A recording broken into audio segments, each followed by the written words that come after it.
नमस्कार। भारतीय संस्कृति की वैज्ञानिकता और महानता के बारे में हमारा सत्संग चल रहा है। हमारे सत्संग में हमारे परिजन और हमारे सत्संगी मित्रों का स्वागत है। आइए पहले परब्रह्म परमात्मा को सद्बुद्धि सत्प्रेरणा के लिए प्रार्थना करें। ओम भूर्भुवः स्वः तत्सवितुर्वरेण्यं भर्गो देवस्य धीमहि धियो यो नः प्रचोदयात्।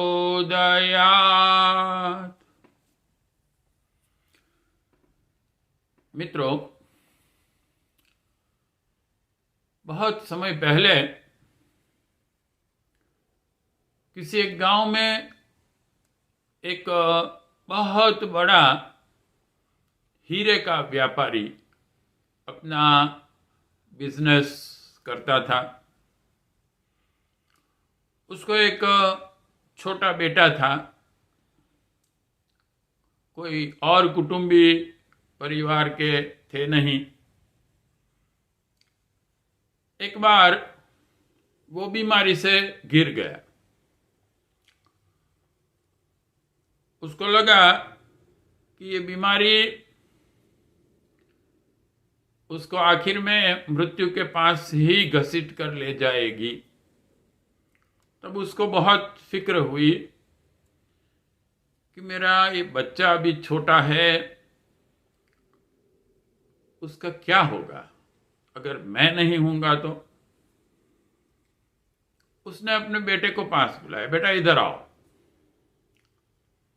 और उसके गले में एक पत्थर जैसा ताबीज बांधते हुए कहा कि बेटा मैं एक ताबीज तुम्हारे गले में बांध रहा हूं।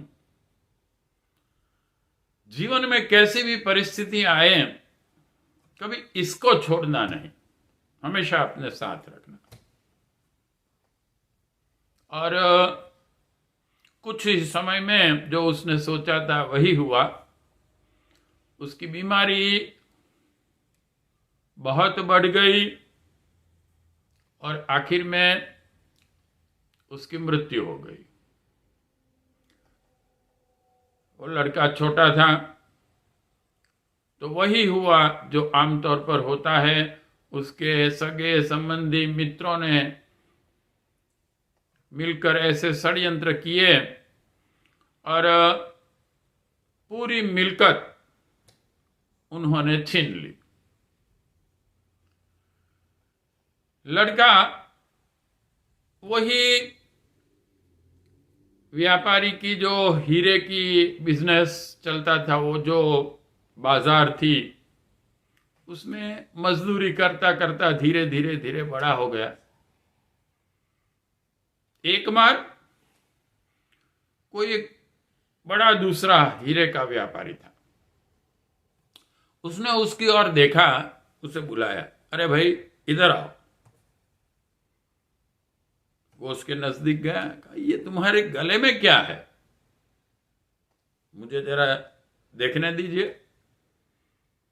उसने कहा कि मेरे पिताजी भी बहुत बड़े हीरे के व्यापारी थे, आपकी ही तरह, लेकिन वो बीमारी में गुजर गए। उस वक्त उन्होंने मेरे गले में ये ताबीज बांध दिया था।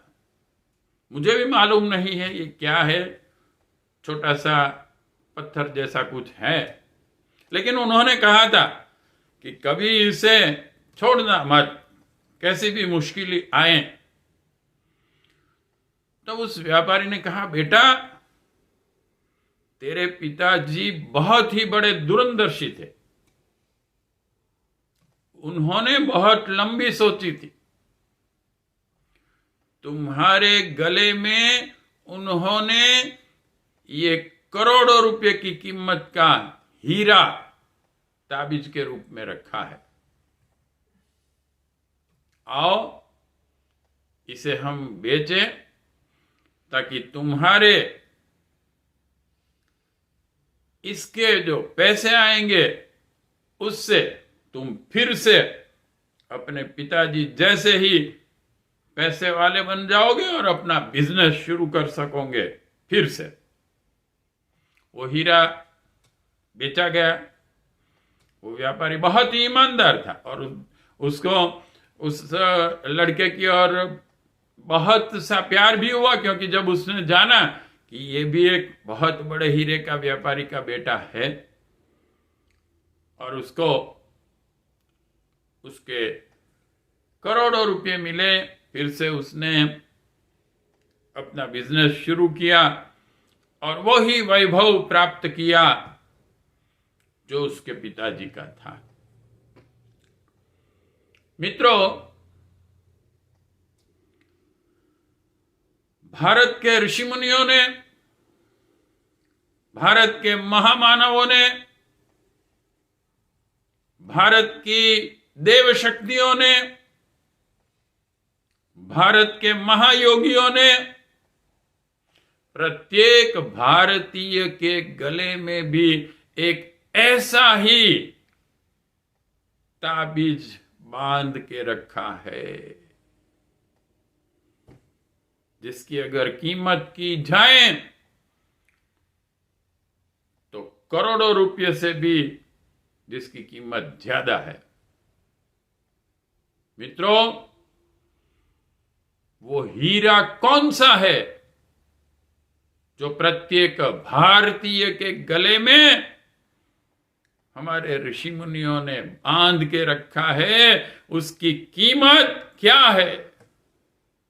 वो हीरा है गायत्री मंत्र, गायत्री मंत्र, गायत्री मंत्र।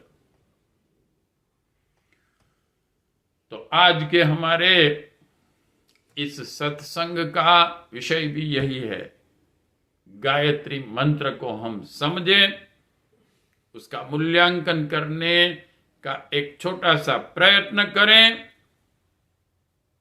उसके अंदर छिपे हुए विज्ञान को समझे, प्रेरणाओं को समझे, ज्ञान को समझे।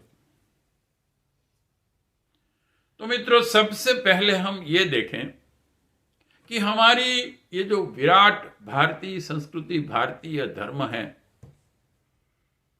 जिनमें हजारों महापुरुषों ने जन्म लिए इस देश में, हजारों हमारे संप्रदाय अपनी अपनी तरीके से अपने अच्छे कार्य कर रहे हैं, ज्ञान दे रहे हैं, सत्कार्य कर रहे हैं। इन सभी महापुरुषों ने, इन सभी संप्रदायों ने, इन सभी संप्रदायों की स्थापना करने वाले महापुरुषों ने, हमारे प्रत्येक शास्त्रों ने गायत्री मंत्र को इतना महत्व क्यों दिया है और इसे एक बहुत ही इंपॉर्टेंट मंत्र बताया गया है? क्यों? क्यों हमारी संस्कृति में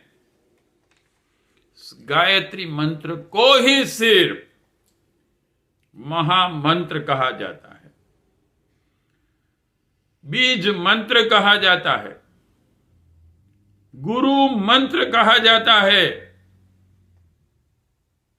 और जिस 4 वेद जो कि हमारे मूलभूत शास्त्र हैं, धर्म ग्रंथ हैं, जिसमें पूरे ब्रह्मांड का ज्ञान, जीव, प्रकृति और ब्रह्म तीनों का पूर्ण ज्ञान जिसमें छिपा हुआ है, उस वेदों की माता भी कहा जाता है, वेद माता। तो इतने अलंकार हमारे इस मंत्र को क्यों दिए गए? हमारे शास्त्रों में कोई भी शास्त्र ऐसा नहीं है जो ये न कहता हो कि गायत्री मंत्र या तो जिन 4 वेदों की मातृ शक्ति के रूप में जिसकी कल्पना की जाती है, उसकी महानता को समझाने का प्रयत्न न किया। आप रामायण देखिए,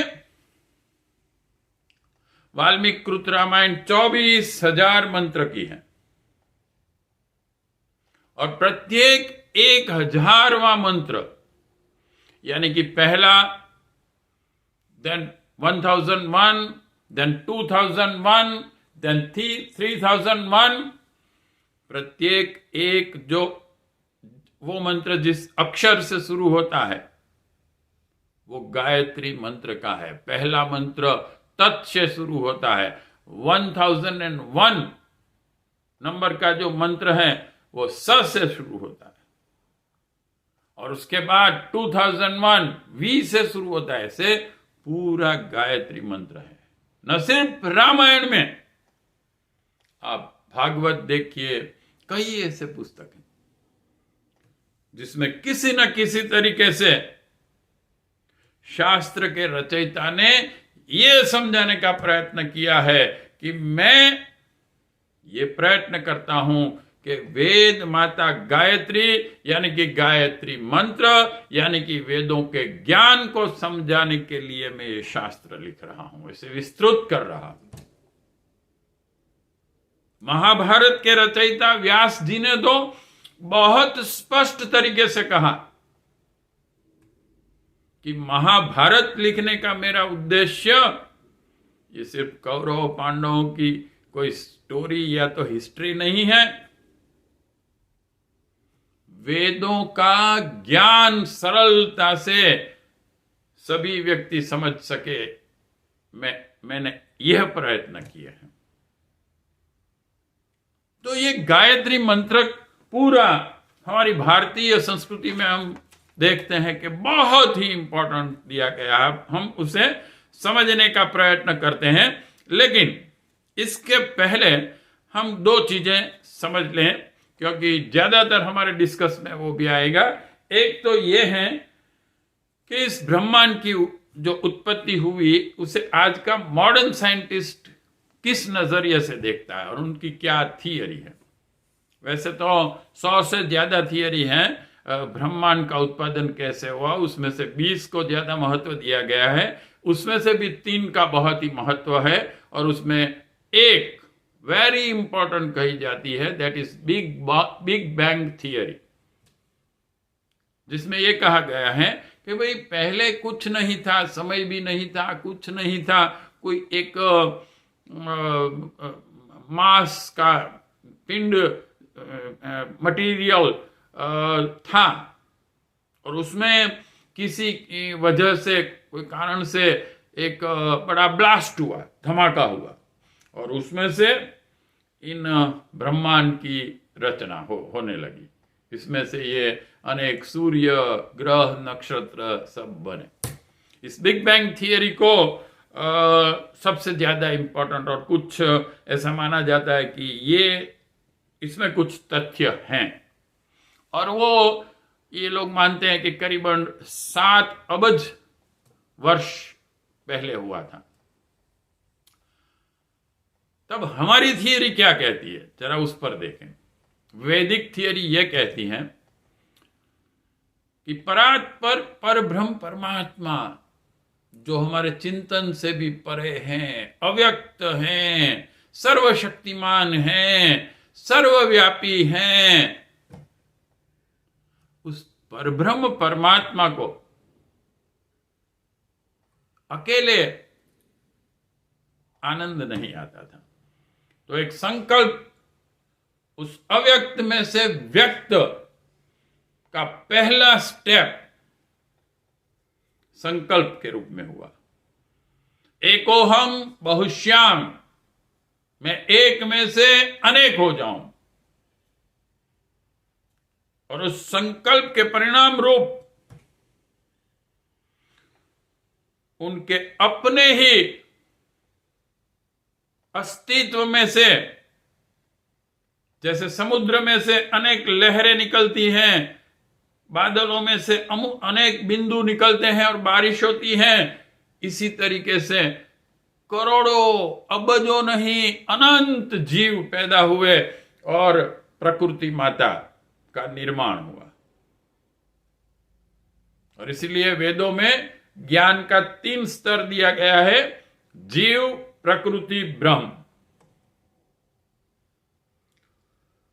तो मॉडर्न साइंटिस्ट ये सोचते हैं कि पहले स्थूल पदार्थ था, उसमें कहीं से एनर्जी आई या तो शक्ति आई और उसमें धमाका हुआ और उसमें से ब्रह्मांड धीरे धीरे बनने लगा। ब्रह्मांड अभी विस्तृत हो रहा है और फिर यह भी कल्पना है कि एक लिमिट तक विस्तृत होकर फिर से वो एक हो जाएगा, जिसे हमारे शास्त्रों में महाप्रलय कहा गया है।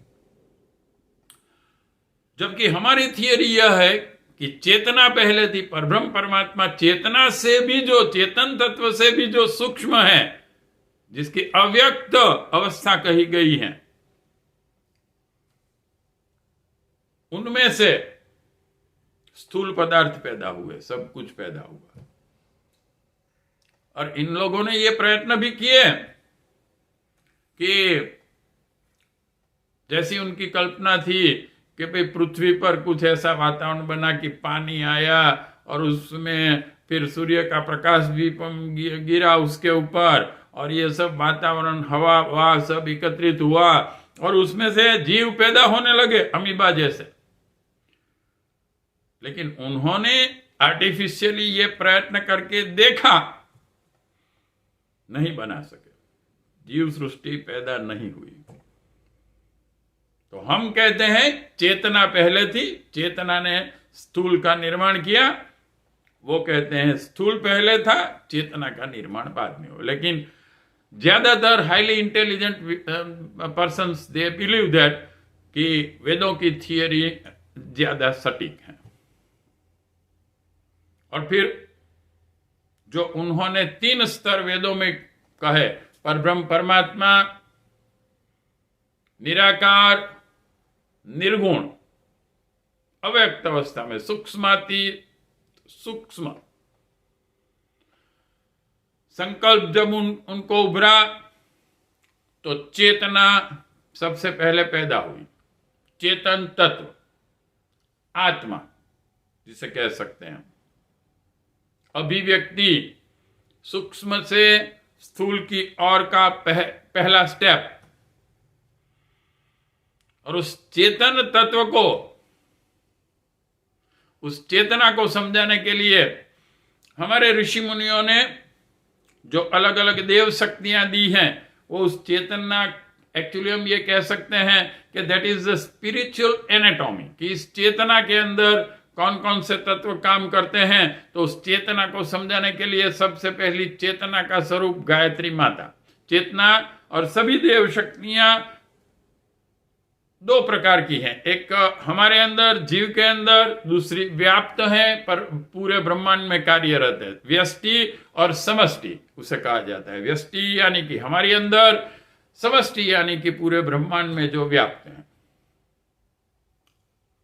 तो उस चेतन तत्व को समझाने के लिए गायत्री माता की मूर्ति दी गई, चित्र दिया गया और फिर उस चेतना के बेसिकली 3 पार्ट में उसे समझाया गया। वैसे अलग नहीं होते हैं, एक ही हैं, लेकिन समझाने के लिए उसका जो बेसिक 3 उन्होंने डिस्क्रिमिनेशन किया, तो ब्रह्मा, विष्णु, महेश, उत्पादन शक्ति, पालन शक्ति और परिवर्तन शक्ति, ये 3 कार्यरत हुई परब्रह्म परमात्मा के संकल्प के बाद। और फिर फर्दर उसके बहुत सारे डिवीजन हुए, 11 फिर 1 करोड़ से भी ज्यादा प्रत्येक में, तो 33 करोड़ प्रकार की शक्तियां ऋषि मुनियों ने कही कि भाई कार्यरत है, ऐसी हमने अभी तक ढूंढा है और फिर भी इससे भी ज्यादा है। तो नेति कहा उन्होंने कि ये परब्रह्म परमात्मा अनंत है, इसका पूर्ण ज्ञान प्राप्त तो अभी तक हम भी नहीं कर सकते हैं ये हुआ। और यही बात आइंस्टाइन ने भी अपने जीवन के आखिरी समय में कही थी। उसने कहा कि अब हम ये महसूस करते हैं कि ज्ञान इतना ज्यादा है पूरे ब्रह्मांड में, जिसमें से हम कुछ भी अभी तक हमें मालूम नहीं है। अगर इसे समझना हो तो मैं ये कहूंगा, आइंस्टाइन ने कहा कि ज्ञान का सागर है और हम किनारे पर पत्थर, कंकर और कुछ छिप ढूंढ सके हैं। देखिए, जब वास्तविकता मालूम होती है तब आज का साइंटिस्ट भी यही कहता है कि ज्ञान अनंत है। जो हमारे ऋषि मुनियों ने भी कहा, 33 करोड़ देव शक्तियों को ढूंढने के बाद भी यही कहा, नेति नेति। और ये 33 करोड़ देव शक्तियां 33 प्रकार की भी हैं और आगे उसके डिविजन्स भी हैं। हम जानते हैं कि ब्रेन के साथ जो हमारी करोड़ रज्जु लगी हुई है उसमें 33 मणके हैं और प्रत्येक पूरे शरीर के साथ जुड़े हुए हैं। और एक मिस्टर डॉक्टर टॉनी नेडर करके यूएसए में हैं, जिन्होंने अपना एक थीसिस पीएचडी के लिए दिया, जिसमें उन्होंने विषय लिया था कि वेदों में जितने भी देवता दिखाए गए हैं वो सब मनुष्य के शरीर के अंदर हैं।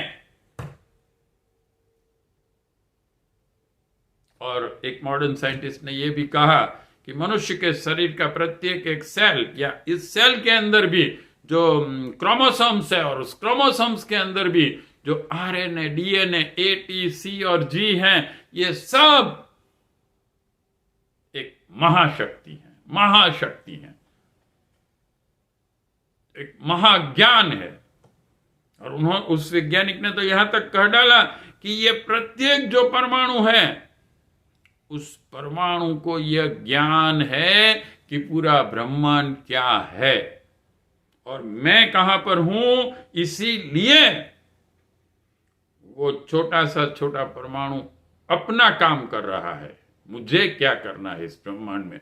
जैसे हमारे शरीर में भी करोड़ों करोड़ों सेल है और प्रत्येक सेल ये जानता है कि मैं कहां हूं, मुझे अपना शेप कैसा बनाना है, मैं स्किन में हूं या स्कल में हूं या टीथ में हूं और पूरा शरीर क्या है और मुझे क्या काम करना है। तो ये देव शक्तियां चेतना की का स्तर बताया हमको हमारे ऋषि मुनियों ने। और उसके बाद स्थूल जगत, भौतिक जगत जिसे कहा, हम कहते थे पंच महाभूत में से बना हुआ है। ये वैज्ञानिक पहले स्वीकारते नहीं थे, कहते थे 92 मूलभूत तत्व है, लेकिन जब उन्होंने उसको भी तोड़ के देखा तब मालूम हुआ कि 5 ही चीजों से ये पूरा ब्रह्मांड बना है, इलेक्ट्रॉन, प्रोटॉन, न्यूट्रॉन और स्पेस, इलेक्ट्रिक चार्ज, जिसे हम पृथ्वी, जल, अग्नि, वायु और आकाश कहते थे। पहले ये भी कहते थे ये लोग आकाश जैसा कोई तत्व ही नहीं है, ये भारतीय ऋषि मुनियों तो इसे तत्व कहते हैं, वो तो खाली जगह है। लेकिन जब लाइट के बारे में ये ढूंढा गया कि वो कण नहीं है, वो मॉडल गलत है, वेव फॉर्म में है, तब इनको स्वीकारना पड़ा, क्योंकि वेव फॉर्म को दूर से इधर आने के लिए एक माध्यम चाहिए, यानी कि स्पेस खाली नहीं है, वहां ईथर है, ऐसा इन लोगों ने कहा, जो कि हम पहले से कहते हैं आकाश एक तत्व है। तो ये हम देखते हैं कि वेदों की थियरी, हमारे शास्त्र और मॉडर्न साइंस धीरे धीरे मॉडर्न साइंस हमारे शास्त्रों के ज्ञान को स्वीकार कर रहा है। और इसी की वजह से हमारी जो बेसिक 3 थियरी हैं, अद्वैत, द्वैत और त्रैतवाद, जिसमें वैज्ञानिकों ने अभी जो एकदम लेटेस्ट थियरी चल रही है, क्वांटम मैकेनिक्स, क्वांटम थियरी, और इसके बाद की जो स्ट्रिंग थियरी है, जिसमें वैज्ञानिकों को यह मालूम हुआ कि स्थूल पदार्थ जैसा कुछ नहीं है, ये हमें सिर्फ महसूस होता है और ये प्रत्येक जीव की अनुभूति के लिए उस परब्रह्म परमात्मा द्वारा डिजाइन किया गया है, बनाया हुआ है। जो हमारे 1200 साल पहले शंकराचार्य जी ने कहा था, उन्होंने कहा था कि ब्रह्म सत्य जगत मिथ्या। वो अप्रूव हुआ कि वास्तविक में ये जो हम देख रहे हैं वो है नहीं, मिथ्या है, हमें स्वप्न की तरह दिखाई देता है। और स्ट्रिंग थियरी में ये प्रूव हुआ कि सब वेव फॉर्म में है पूरा। और उसके बाद जो लेटेस्ट और इन्वेंशन हुआ, तब आई यूनिफाइड फील्ड। यूनिफाइड फील्ड, कहीं ना कहीं वैज्ञानिकों को अब यह सोचना पड़ा कि ये पूरा जो ब्रह्मांड है, एक ब्रह्मांड नहीं है, दूसरा ब्रह्मांड अब इन्होंने ढूंढ निकाला है, जिसको इन्होंने एंटी कॉस्मोस नाम दिया है। और अब कहते हैं कि इनके भी आगे लगता है कि कई ब्रह्मांड है, जो कि हमारे शास्त्रों ने कह दिया था कि कोटि कोटि ब्रह्मांड है, ब्रह्मांड अनंत हैं। तब आप सोचिए कि परब्रह्म परमात्मा की शक्ति क्या होगी। और ये कहा जाता है हमारे शास्त्रों में कि यह कोटि कोटि ब्रह्मांड के भी परब्रह्म परमात्मा के एक छोटी सी शक्ति से चल रहे हैं। तो यूनिफाइड फील्ड, और इसी को जब इन्होंने ये डिक्लेयर किया कि कोई एक स्तर ऐसा है जहां ये सब एक हो जाता है। क्यों? क्योंकि इन्होंने देखा कि हजारों हजारों मील जो अन्न पैदा होता है वो मनुष्य के पाचन अवयवों को मालूम है इसे कैसे पचाना है। वो जब यहां आता है तो आराम से उसे मनुष्य के शरीर में डाइजेस्ट हो जाता है। एक फूल जो सैकड़ों हजारों किलोमीटर की दूरी पर है, वहां से एक छोटा सा कीड़ा उस पर बैठता है, उसके पैरों में उसके कुछ रज चिपक जाते हैं, और जब वो दूसरे फूल पर जाता है तो वहां फर्टिलाइज होता है। और फर्टिलाइजेशन में इन्होंने जब इलेक्ट्रॉन माइक्रोस्कोप तक अब ढूंढा गया और देख सके, तब इन्होंने देखा कि क्रोमोसोम्स, जो कि इलेक्ट्रॉन माइक्रोस्कोप में ही देख सकते हैं, इतने छोटे क्रोमोसोम्स की जो सीडी होती हैं ए टी सी जी की, एक दूसरे के सामने ऐसे फिट होती है, तो आधा उसमें से कट जाता है, आधा दूसरे में से कट जाता है, और वो सब आके मिल जाते हैं। तो इस फूल को ये कैसे मालूम हुआ कि हजारों हजारों किलोमीटर दूर जो फूल है उसमें जो क्रोमोसोम्स हैं वो कैसे हैं, उसके ATCG कैसे हैं, और मैं कैसा बनाऊं ताकि वो सेट हो जाए। ऐसे ही नहीं हो सकता। ये कहीं न कहीं कोई एक स्तर पर ये सब एक है, और यही है हमारी अद्वैत थियरी। अद्वैत कुछ अलग नहीं है। और गायत्री मंत्र में इसी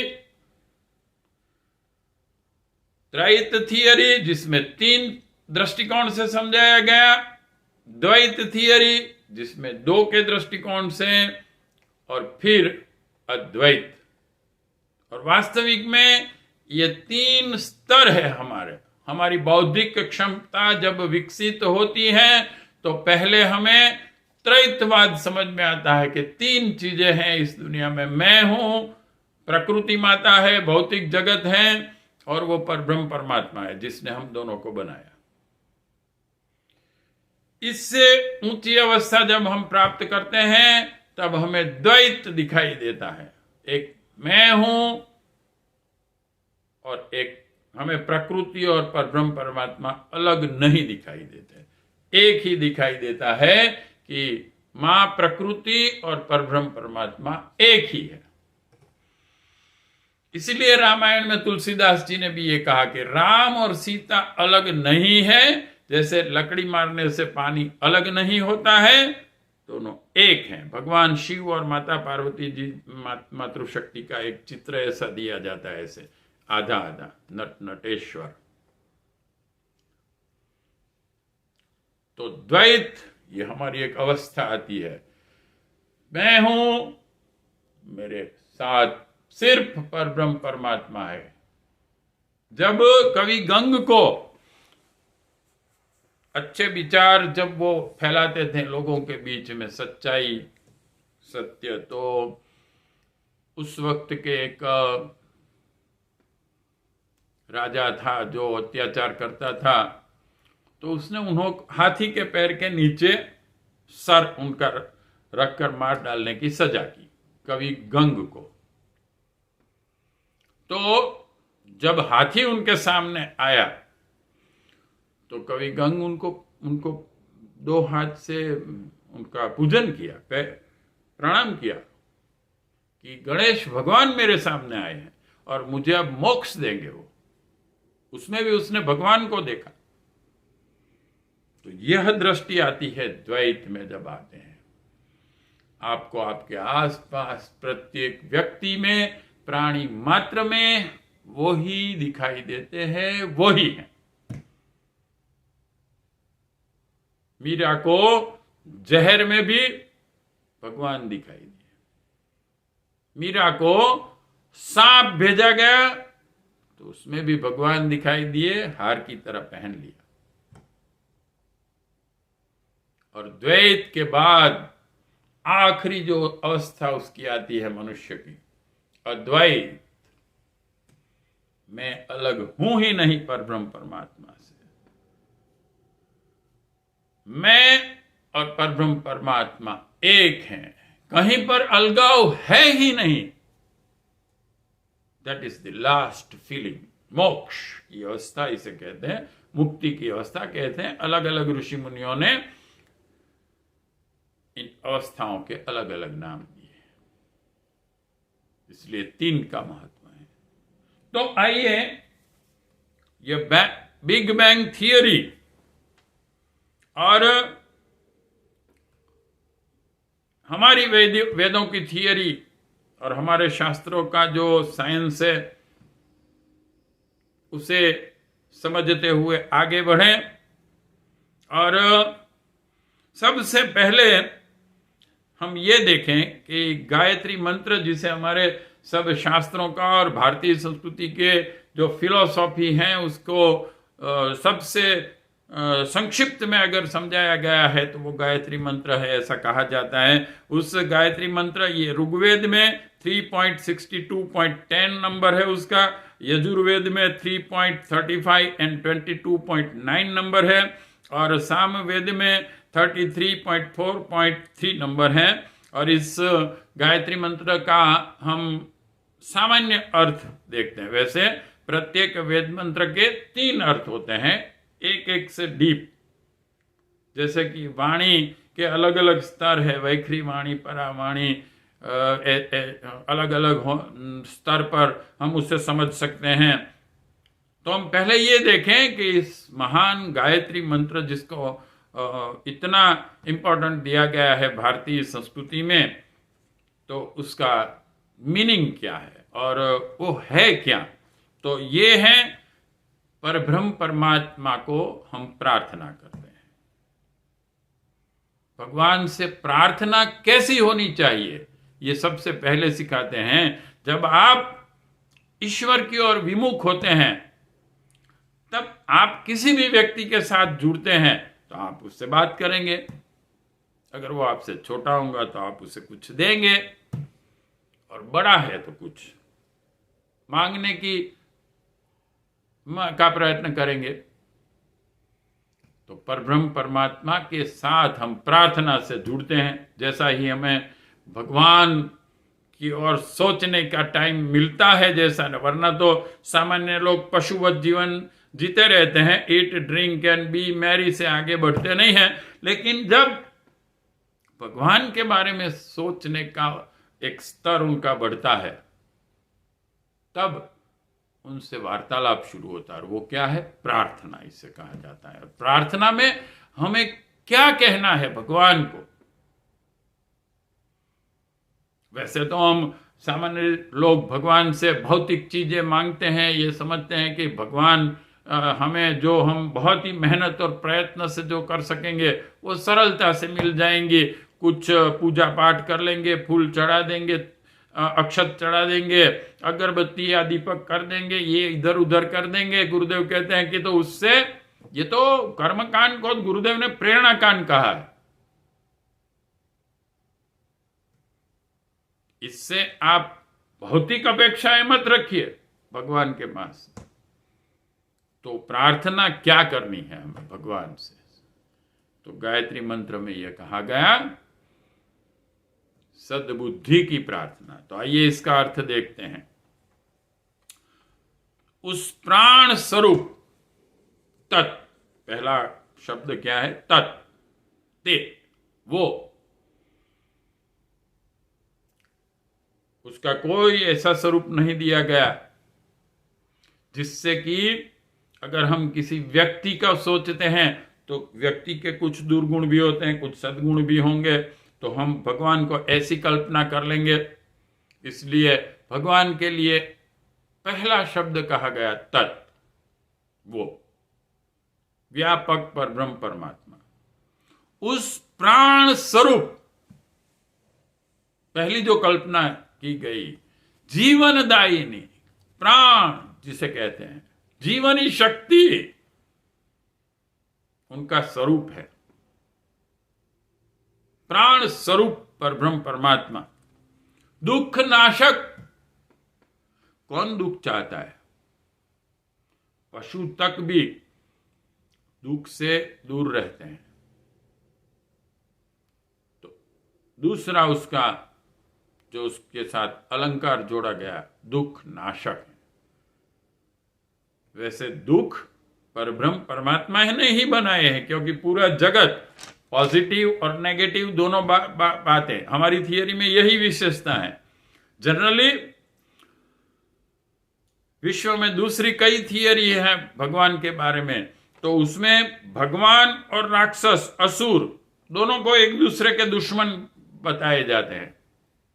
भगवान और शैतान, शैतान भगवान का बड़ा दुश्मन है, तो उसे इक्विवेलेंट टू भगवान दिखाया गया है। जबकि हमारी थियरी कहती है कि परब्रह्म परमात्मा ने असुर और देवता दोनों को बनाए हैं। जैसे गेम एक बनती है, मान लीजिए सांप सीढ़ी, तो गेम बनाने वाले ने ही सांप की भी रचना की है और सीढ़ी की भी रचना की।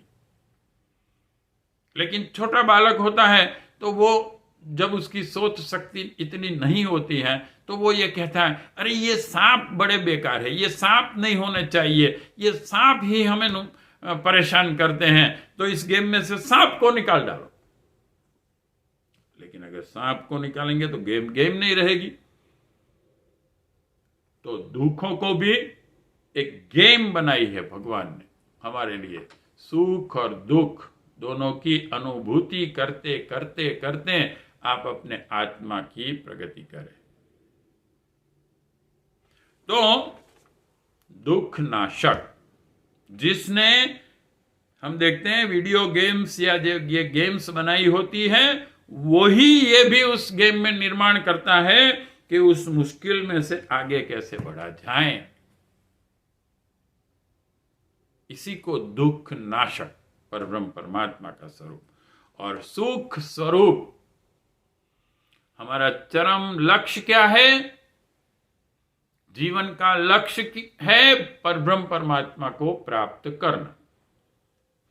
जीवन क्या है? जब परब्रह्म परमात्मा ने कहा कि एको हम बहुश्यामी में एक में से अनेक हो जाऊं, तो पिता जैसे अपने बेटे को चलने का सिखाता है तो उसे दूर जाके छोड़ देता है और कहता है बेटा आओ मेरे पास आओ, प्रयत्न करो। और उस प्रयत्न में वो गिर भी जाता है कई बार। पिता देखता रहता है कि ज्यादा चोट तो नहीं लगी है, और ज्यादा चोट नहीं लगी है तो वो उसे अपने आप खड़े होने की प्रेरणा देगा। बेटा खुद शक्तिशाली बनो और मेरे पास आओ। सुख स्वरूप आनंद को प्राप्त करना है हमें, तो हमारे वेदों ने कहा है परब्रह्म परमात्मा का जो स्वरूप है सच्चित आनंद है। हम भौतिक चीजों में आनंद नहीं मिलता है हमें, ये एक छलावा है। That is only the excitement.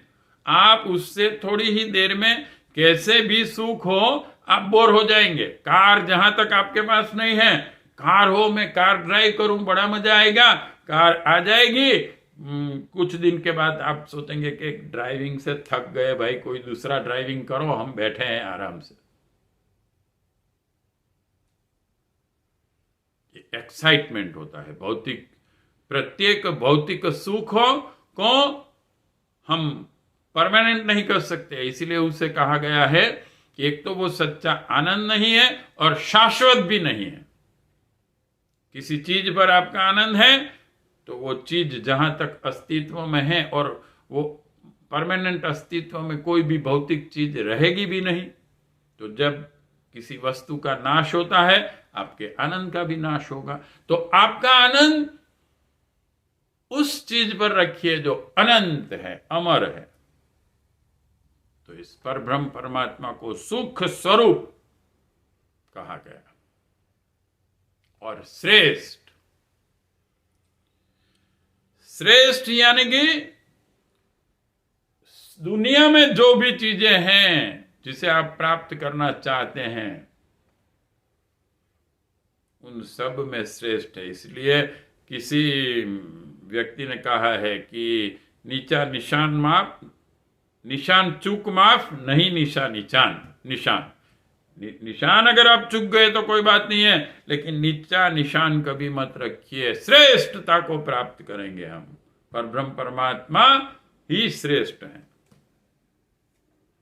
तेजस्वी। क्योंकि प्रार्थना में आपको ये सब ध्यान करना है, कल्पना करनी है। तो उस परब्रह्म परमात्मा को हम प्रकाश स्वरूप कहते हैं। अंधेरा किसको पसंद है भाई? किसी को नहीं। इसलिए हमारा एक मंत्र है ना, ओम असतो मां सद्गमय तमसो मां ज्योतिर्गमय मृत्योर्मां अमृतम गमय। गायत्री मंत्र का ही किसी ऋषि मुनि ने जो 3 पद हैं गायत्री मंत्र के उसको ही समझाया कि हमें असत्य में से सत्य में ले जाइए, हमें अंधेरे में से प्रकाश की ओर ले जाइए, और मृत्यु के भय से मुक्त करके अमरता की ओर ले जाइए। तो तेजस्वी स्वरूप पर ब्रह्म परमात्मा का कहा गया प्रकाश ही प्रकाश। जब आपको परब्रह्म परमात्मा का साक्षात्कार होता है, 3 साक्षात्कार होते हैं, आत्म साक्षात्कार, प्रकृति साक्षात्कार और ब्रह्म साक्षात्कार। तो ये अनुभूति होती है। और पाप नाशक जो भी वीकनेस है आपके अंदर, जो भी बुराइयां हैं, जो भी दुर्गुण हैं, उस परब्रह्म परमात्मा की शक्ति ही ऐसी है जो उसका नाश करेंगे। जब आप अपने समग्र व्यक्तित्व को समर्पित कर देंगे उस व्यापक परब्रह्म परमात्मा, तेजमय प्रकाश के स्वरूप परब्रह्म परमात्मा को, तब आपके पूरा जो आपका नेगेटिव साइड है आपके व्यक्तित्व का, पाप और पुण्य 2 कॉन्सेप्ट हैं हमारी भारतीय संस्कृति, बहुत ही बढ़िया है। आप कैसे कर्म करते हैं, आप क्या सोचते हैं, आपकी क्या आकांक्षाएं हैं, इन सबको पाप और पुण्य इन दो परिणामों में समझाया गया है। गलत सोचते हैं पाप, अच्छा सोचते हैं पुण्य। तो उस परब्रह्म परमात्मा को भी आप जब ध्यान करते हैं, पाप नाशक है, आपके व्यक्तित्व में से सभी नेगेटिविटीज को वो दूर करते हैं। और फिर हैं देव स्वरूप, देवता। अव्यक्त में से हमने देखा कि परब्रह्म परमात्मा का जो पहला स्वरूप चेतना, गायत्री माता और ब्रह्मा विष्णु महेश, इन सबको देव तत्व कहा गया। जहां तक कि हम सोच सकते हैं, हम ध्यान कर सकते हैं, उस देव शक्तियों का हम ध्यान कर सकते हैं। देवता, देवता कैसे होते हैं, इनका व्यक्तित्व कैसा होता है, प्रतिभावान होता है, देते हैं, लेते नहीं हैं। आपको अगर देवता बनना है तो आपको परब्रह्म परमात्मा ऐसा शक्तिशाली बनाए कि आप देने में आनंद अनुभूति करें, देवता। और दूसरा उसका देवता का एक विशेषता क्या होती है, दिव्य दृष्टि। उसका दृष्टिकोण जो होता है वो दिव्य होती है, दिव्य दृष्टि जिसे कहते हैं। सोचने का तरीका, देखने का तरीका। अर्जुन को जब दिव्य दृष्टि दी गई, तब कहीं जाके उसे उस परब्रह्म परमात्मा का विराट स्वरूप दिखाई दिया। वास्तविक स्वरूप क्या है भगवान का, विराट स्वरूप है। सिया राममय सब जग जानी, देव स्वरूप। तो ये देखिए कितने अच्छे सब अलंकार है, क्योंकि कुछ ना कुछ जब तक आप निराकार को नहीं सोच सकते हैं, ये अवस्था आप प्राप्त नहीं करते हैं, वहां तक ये जरूरी है कि आपका मन कुछ न कुछ चित्र की कल्पना करे। आज भी देखिए स्टूडेंट्स को समझाने के लिए ऑडियो विजुअल ट्रेनिंग बहुत अच्छी रहती है। पावर प्रोजेक्शन पर उनको जब समझाया जाता है, तो ये हमारे ऋषि मुनि जानते थे, इसलिए उन्होंने मूर्तियां और चित्र दिए देवताओं के कि जिसको डिस्क्राइब करके हम समझ सके कि देव शक्ति परब्रह्म परमात्मा की जो सक्रिय है वो क्या है।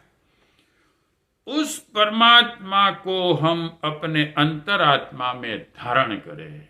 कैसे परमात्मा, मनुष्य जैसा सोचता है वैसा ही बन जाता है। दिस इज द साइकोलॉजी का एक बहुत बड़ा सिद्धांत कह सकते हैं। आप गलत सोचेंगे, गलत लोगों के साथ रहेंगे, गलत थिंकिंग सुनेंगे, आपका व्यक्तित्व ऐसा ही बन जाएगा। आप देवताओं के बारे में सोचेंगे, देवत्व का चिंतन करेंगे, आपका व्यक्तित्व ऐसा बन। रामकृष्ण परमहंस ने अलग अलग साधनाएं की थी, तब उनकी आप पढ़ेंगे तो वास्तविकता आपको मालूम हो जाएगा कि जब मनुष्य भक्ति भाव से जो ध्यान करता है, जिसको समर्पित होता है, तो उसके जो इष्ट देवता है उसके गुण उसमें आने लगते हैं। अगर आप इष्ट देवता में सद्गुण देखते हैं तो आप में सद्गुण आएंगे। और विश्व में देखते हैं कि कई बार देव शक्तियों को दुर्गुण में सोचा जाता है, तो उस व्यक्तियों के अंदर दुर्गुण जागृत होते हैं। तो हम उस देव शक्तियों की पॉजिटिव चित्र हमारे सामने आए ध्यान में, और जो गायत्री मंत्र में जो अलंकार लगाए हैं, इससे अच्छे अलंकार हमको कहीं नहीं मिलेंगे। उस परमात्मा को हम अंतरात्मा में धारण करें और वह परमात्मा हमारी बुद्धि को सन्मार्ग की ओर प्रेरित करें। भगवान से एक ही चीज मांगी गई गायत्री मंत्र में, और सद्बुद्धि, न तो बड़ा मकान चाहिए, न मुझे मर्सिडीज कार चाहिए, न मुझे गहने चाहिए। मेरी बीमारी दूर कर दीजिए भगवान, मेरे घर बेटा नहीं है, बेटा दे दीजिए, मुझे प्रमोशन दे दीजिए। भौतिक चीजों को नहीं मांगा गया है, स्पष्ट ये दिखाया गया गायत्री मंत्र में कि भगवान से क्या प्रार्थना करनी है और भगवान से क्या मांगना है, और वो सिर्फ और सिर्फ सद्बुद्धि। भगवान मुझे बुद्धि दीजिए, उस बुद्धि से ही आप आपके बड़े से बड़े संकटों का आप सामना कर सकेंगे। ये मत मांगिए। किसी ने बहुत अच्छी बात कही है कि जब आपकी कोई मुश्किल आती है, संकट आता है, तो भगवान से ये प्रार्थना मत कीजिए कि मेरे संकट हटा दीजिए। आप उस मुश्किल के सामने खड़े हो जाए सीना तान के और कहिए कि देख मेरे पीछे कैसा महान भगवान है, मेरे पीछे कैसा महान गुरु है। उससे लड़िए, लड़ने की क्षमता पैदा कीजिए। तो यह देखिए कितना बढ़िया अर्थ है। न तो कोई भौतिक संपत्ति मांगी गई है पर ब्रह्म परमात्मा से, और पूरे गायत्री मंत्र का जो पहला फिलॉसॉफी उसकी है, भगवान का स्वरूप क्या है और उस पर ब्रह्म परमात्मा से हम क्या मांगते हैं। कुछ न कुछ बात करनी है, कुछ न कुछ, क्योंकि वो विराट शक्ति है। तो हम अभी छोटे हैं, उनके अंश हैं। माता पिता से बालक जब पहली बार मिलता है, छोटा होता है, तो कुछ मांगता ही है, लेकिन योग्य चीज मांगनी चाहिए, और वो है सद्बुद्धि। तो यह अर्थ हुआ। और इस गायत्री मंत्र को समझने के लिए हमारे ऋषि मुनियों ने प्रत्येक जो देव शक्ति हैं, क्योंकि वो देव शक्ति हमने देखा 3 स्तर में है, निराकार, निर्गुण परब्रह्म परमात्मा, सगुण निराकार देव शक्तियां, और जब हम स्थूल जगत में आते हैं तो सगुण साकार स्थूल जगत पंचमहाभूत से बना हुआ, electron proton neutron space and electric charge, इन 5 चीजों से पूरा ब्रह्मांड बना है। इनकी क्वालिटीज भी होती हैं, कैरेक्टरिस्टिक्स भी, और इनका शेप भी होता है, दोनों है इसमें, 3 स्तर में है। और इन सभी देव शक्तियों को जो चेतनात्मक है, सगुण है लेकिन निराकार है, उसे समझाएंगे कैसे? इसके लिए हमें मूर्तियां, चित्र दिए गए अलग अलग देवताओं के, जिन शक्तियों को, जैसे आज के वैज्ञानिकों ने अलग अलग शक्ति ढूंढी कि भाई ये ब्रह्मांड कैसे चल रहा है, कौन क्या है इसमें, तो भाई कहा कि नहीं, इसमें इलेक्ट्रिक एनर्जी है, मैग्नेटिक एनर्जी है, लाइट एनर्जी है, ग्रेविटी एनर्जी है, ये सभी अलग अलग शक्तियां कार्यरत हैं। लेकिन वो शक्तियां अपने स्टूडेंट को जब समझाना होता है, इन साइंटिस्टों को और टीचर्स को, तो उसको मॉडल दिए जाते हैं। एटम को किसी ने नहीं देखा है, अभी तक ऐसा माइक्रोस्कोप नहीं ढूंढ निकाल सके हैं कोई भी कि इलेक्ट्रॉन प्रोटॉन न्यूट्रॉन को देख सकें। तो उनके जो क्वालिटीज हैं, उनके गुण धर्म जो भी हैं, उस पर से उसका एक मॉडल सोचा गया कि भाई प्रोटॉन और न्यूट्रॉन के आसपास इलेक्ट्रॉन घूमते हैं, वो पॉजिटिव चार्ज है, वो नेगेटिव चार्ज है। फिर समझाया गया कि भाई ऐसा होता है एटम, और इससे आप अलग अलग ऑर्बिट में इलेक्ट्रॉन्स रहते हैं, तो इससे समझ सकते हैं। आपको अपने बेटे को अगर हमारी पृथ्वी क्या है समझाना है, तो उससे रॉकेट में बिठाकर स्पेस में ले जाएं और फिर वहां से पृथ्वी दिखाएं कि बेटा देखो वो भारत देश है, वो नॉर्थ पोल है, वो साउथ पोल है, और ये अमेरिका है। It's not possible, it's a tough job rather. लेकिन आप छोटा सा गोला बनाए पृथ्वी का, और उस पर समझा सकते हैं कि बेटा ये भारत है, ये नॉर्थ पोल, हमारी पृथ्वी ऐसी है। इसी तरीके से जिसे चेतना की इन देवी शक्ति को नहीं समझ सकते। भारत के ऋषि मुनि कितने महान थे, कितने साइंटिस्ट थे कि उन्होंने ये जो मूर्तियां दी, वो देव शक्ति क्या है, व्हाट इज नॉलेज, ज्ञान क्या है, ये समझना है तो सरस्वती माता की मूर्ति को देखिए। पत्थर पर बैठी है माता सरस्वती। तो जिसको ज्ञान प्राप्त करना है, स्टूडेंट है, सब देवी देवताओं को बड़े सिंहासन पर बिठाया गया, अच्छे अच्छे सिंहासन है, अच्छे अच्छे जगह बैठने के लिए है। माता सरस्वती एक ही ऐसे हैं कि पत्थर पर बैठे हैं। क्यों? ज्ञान प्राप्त करना है तो कष्ट सहने पड़ेंगे, ऐशो आराम करते रहें स्टूडेंट, और हमें ज्ञान मिलेगा। That is not possible. तो ये मूर्तियां, ये ज्ञान का क्या है, ज्ञान कैसे प्राप्त करना है, ये सब उस मॉडल में सरस्वती माता की मूर्ति में दिखाया गया। ऐसे ही चेतन तत्व क्या है, गायत्री माता दिखाई दिया है। तो आइए गायत्री मंत्र जप किया आज हम समझ रहे हैं। तो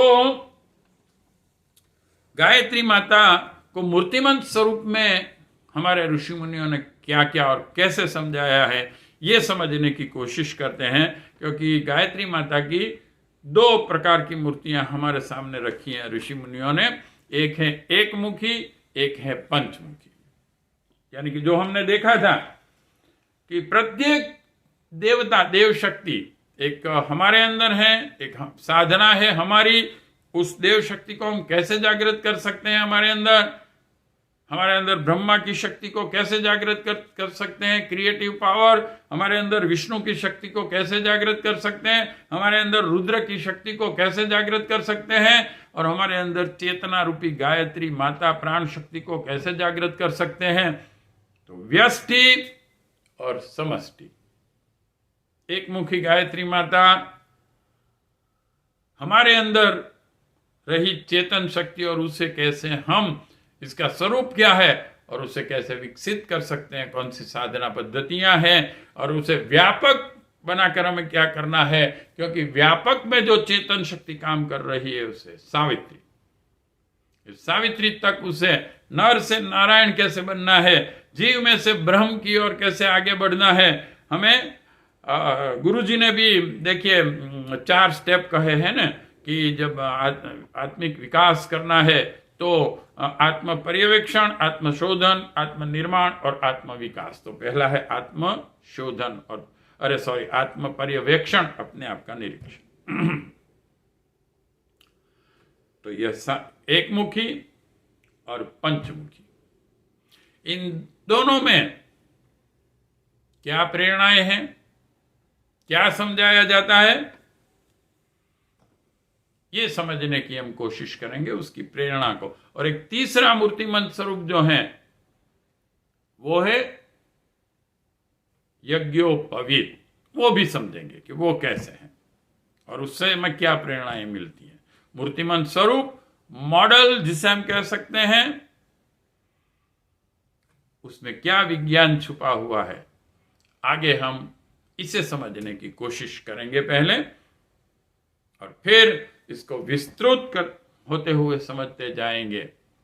अद्वैत क्या है, द्वैत क्या है, त्रैत क्या है, और जब 4 में विभक्त किया जाता है गायत्री मंत्र को, तो 4 वेद 5 में जब समझने की कोशिश करते हैं तो क्या है, 9 शब्द क्या है इसके, 24 अक्षर क्या है उसके, और पूर्ण 4 वेदों में जब इसका विस्तार हो जाता है, और उन 4 वेदों को भी हजारों और लाखों हमारे शास्त्रों में समझाने की कोशिश की जाती है, उस ज्ञान को संक्षिप्त में हम समझेंगे। वैसे गुरुदेव ने 7 वाङ्मय पूरे लिखे हैं 600 पन्ने के, सिर्फ गायत्री मंत्र को समझाने के लिए, और एक पूरा करीबन 800 पन्ने का रामायण जैसा वाङ्मय है सावित्री शक्ति को समझाने के लिए। और फिर इन के अलावा 2 इंपॉर्टेंट वाङ्मय है साधना से सिद्धि, कि इस गायत्री मंत्र की साधना पद्धति को हम जीवन में कैसे उतारे कि जिस साधना से हमें सिद्धियां मिलती हैं। तो आइए पहले इन मूर्ति के विज्ञान को समझने की कोशिश करें।